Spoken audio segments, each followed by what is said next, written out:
Donc juste pour parler de ce fruit qu'on appelle la cola, en fait, la cola en Afrique, donc très consommée. Donc chez les Bambara, lorsqu'on vous remet, n'est-ce pas, une cola, cela signifie qu'on vous accorde de la valeur. Et aussi on vous souhaite de l'éveil. Donc dans les mariages en Afrique, très souvent on utilise les colas parce que ça permet, n'est-ce pas, de sceller l'union, puisqu'une cola est divisée en plusieurs quartiers. Donc c'est en quelque sorte l'individualité dans la collectivité. C'est aussi le symbole de cette Afrique qui paraît divisée mais qui forme en réalité une même entité. Vous avez aussi l'autre variante de cola ici, la cola dite amère, hein. Très souvent c'est consommé chez les peuples anciens et c'est très riche en fibres, en alcaloïdes. Ça permet aussi de combattre le ballonnement, les excès de sucre dans le corps et puis ça améliore la libido chez les hommes. Donc nous conseillons ça ici aux villageois sous haute instruction de mon chef de village. Donc une fois qu'on a dit cela, je voulais simplement rappeler que les nouvelles sont tombées, le classement africain en fonction des meilleures économies. On appelle meilleure économie en Afrique tout simplement quelques pays qui ont réussi, n'est-ce pas, à transformer leurs avoirs afin d'améliorer leur tissu économique, d'améliorer, n'est-ce pas, le panier de la ménagère et de créer aussi une plus-value, hein, dans la structure économique. Donc en pole position, il y a le Nigeria qui vient en tête. Après le Nigeria, nous avons l'Afrique du Sud, puis vient l'Égypte, l'Algérie, le Maroc.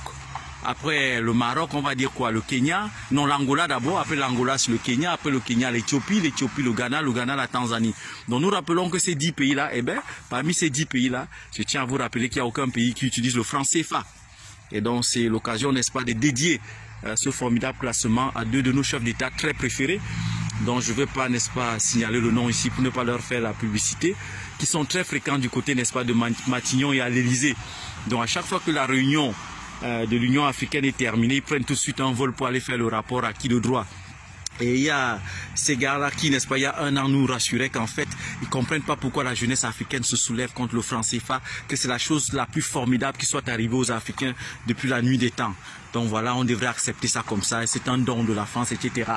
Et une fois de retour en Afrique de l'Ouest, ils ont tout fait, n'est-ce pas, de déclarer qu'ils voulaient, n'est-ce pas, une nouvelle monnaie qu'ils vont appeler l'écho. Alors nous posons juste une question depuis le village. C'est quoi l'écho finalement? Dites-nous. Franc CFA, écho, c'est quoi la différence? Puisque vous adorez tant le franc CFA et bizarrement vous voulez l'écho. De quoi parlez-vous, monsieur? Et sauf qu'on voulait donc rappeler à ces deux derniers que aucun pays, n'est-ce pas, dans la zone franc CFA ne fait partie, n'est-ce pas, du classement du top 10. Donc il y a de quoi se poser des questions quelque part. Et ces questions sont les suivantes. Comment est-ce qu'un pays comme le Ghana, qui a moins de 30 millions d'habitants, peut se permettre de damer le pion à 15 pays ayant plus de 150 millions d'habitants dans la zone franc CFA? Il y a de quoi avoir honte et suivant ce terme, parce que ça ne va pas.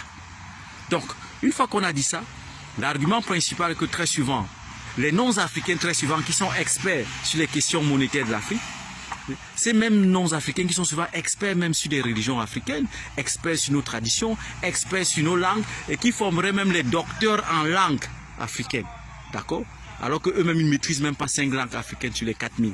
Donc nous avons donc ces formes de paradoxes en Afrique. Ces experts seraient en train de dire qu'en fait, nos économies sont si faibles parce qu'en fait, nous avons une mauvaise démographie qui croît beaucoup trop vite en réalité. Nous accouchons trop comme l'autre avait raconté tantôt. Eh bien, pour répondre, n'est-ce pas, à ce petit raisonnement-là, ou bien à cette petite réalité, j'ai essayé de faire un petit calcul rapide pour essayer de me situer parce que je ne suis pas un expert en économie. Bon, je me rends compte quand même curieusement que la Chine, c'est environ 9 millions de kilomètres carrés, l'Europe, c'est environ 10 millions de kilomètres carrés, les États-Unis, c'est autour des 9 encore, nous sommes déjà autour de 28 millions de kilomètres carrés. Si nous prenons l'Inde, c'est autour des 3 millions de kilomètres carrés. Eh bien, quand nous additionnons tout ça, on tourne autour des 31 millions de kilomètres carrés. Et quand nous faisons la somme des habitants dans cet espace, l'Europe, c'est 450 millions d'habitants. L'Inde, c'est autour des, on va dire quoi, 1,3 milliard. Par là, la Chine, c'est 1,4 milliard. Les États-Unis sont autour des 400 millions. Et quand on fait la somme de tout ça, curieusement, on se rend compte qu'on atteint difficilement même les 3,5, 4 milliards d'habitants. Eh bien, tiens, je me rends compte que l'Afrique, c'est 30,35 millions de kilomètres carrés. C'est-à-dire que vous pouvez mettre l'Europe, la Chine, les États-Unis, l'Inde dans l'Afrique. Et ça correspond à cette superficie. C'est quand même impressionnant, même certains pays de l'Océanie. Et nous sommes environ 1,3 milliard d'habitants, mais tout le reste du monde entier, c'est-à-dire les non-africains, crient que nous sommes tellement nombreux. Et il y a des nègres de service, n'est-ce pas, qui s'associent, n'est-ce pas, à cette campagne, n'est-ce pas, d'injures à l'endroit de l'Africain, qui a perdu près de 800 millions de ses frères durant, n'est-ce pas, la fameuse traite négrière, n'est-ce pas, de celui-là qui, d'après Malik El-Shabazz, j'ai cité Malcolm X, nous disait qu'en fait, on a des soucis avec nos cheveux, on a des soucis avec nos narines, on a des soucis avec nos lèvres. Alors que nos cheveux ont cette structure spirale juste, n'est-ce pas, pour contenir l'énergie solaire et l'UV et nous protéger le cuir chevelu. Nos narines sont si épais à cause de la dilatation du, n'est-ce pas, l'énergie cosmique autour de nous. Nos lèvres sont épaisses comme ça pour bien, n'est-ce pas, savourer les jus, n'est-ce pas, des fruits et bien croquer le manioc. Voilà, on va vous le dire comme ça. Et notre peau est sombre parce que ça nous permet de résister, n'est-ce pas, aux radiations cosmiques. Voilà, donc tout est parfait sur l'homme noir. Il n'y a pas de débat là-dessus. Donc ces gens-là qui ont tenu ce type de campagne viennent nous dire aujourd'hui que nos belles femmes africaines accouchent trop. C'est parce que l'Europe a cette arrogance de croire qu'elle a toujours été la référence depuis 1454 avec le pape Tommaso Perentuccelli, qui avait comme ça volontairement décidé un matin qu'en réalité l'Europe devait venir nous enseigner qui est Dieu. C'est-à-dire, nous les Africains qui vivons sur Terre depuis la nuit des temps, nous sommes à l'origine de tout. Bizarrement, voilà des gens qui sont nés récemment qui viennent nous enseigner qui est Dieu. Et voilà, nous les suivons aujourd'hui et nous sommes dans la perdition. Donc, à partir de ce moment, ce que nous disons, c'est que, en fait, l'Afrique fait peur parce qu'en fait, elle est encore vide. Mais, à partir de 1885, ils ont pris, n'est-ce pas, des précautions tout à fait intéressantes après le congrès de Berlin, en confinant les Africains dans des espèces d'enclos coloniaux. Ça fait que le fait que nous soyons parqués et serrés, nous avons du mal à nous mouvoir. Parce que l'Afrique, c'est l'un des continents où il faut une trentaine de visas pour se déplacer dans d'autres continents. Or, lorsqu'on prend un visa Schengen, on fait environ 25-26 pays de l'autre côté. Mais chez nous, on ne peut pas bouger. Donc, cette sensation de confinement fait en sorte que l'Africain finit par croire qu'en fait, nous sommes trop nombreux. Non, nous ne le sommes pas. L'Afrique peut contenir près de 5 milliards d'individus sans souci. Sans souci, les calculs sont faciles à faire. Et donc, vous avez donc des individus comme Bill Gates et Soros qui vont venir s'asseoir à la télé, ils deviennent des experts en démographie, il est maintenant expert aussi en vaccins, expert en tout, pour expliquer qu'en fait, les Africains accouchent trop, il faudrait limiter les naissances. Non, la peur est de leur côté, en fait. C'est vous qui ne faites pas des enfants et bizarrement, vous trouvez que ceux qui en font, n'est-ce pas, font mal. Finalement, de quoi est-ce qu'on parle? L'Africain ne demande rien à personne. Qui nourrit les Africains? Déjà, on nous vole tous les jours. Mais le peu qu'on a, on essaye de nourrir nos enfants, au moins pour atteindre la masse critique qui est de 5 milliards. Parce que ça, on doit vous le dire. La masse critique en Afrique, c'est 5 milliards. C'est à partir de 5 milliards que nous prenons conscience du fait que, et attention, essayons un peu de voir comment on va mieux occuper le monde. N'ayez pas peur, on arrive. Donc, c'est un peu ça la réalité.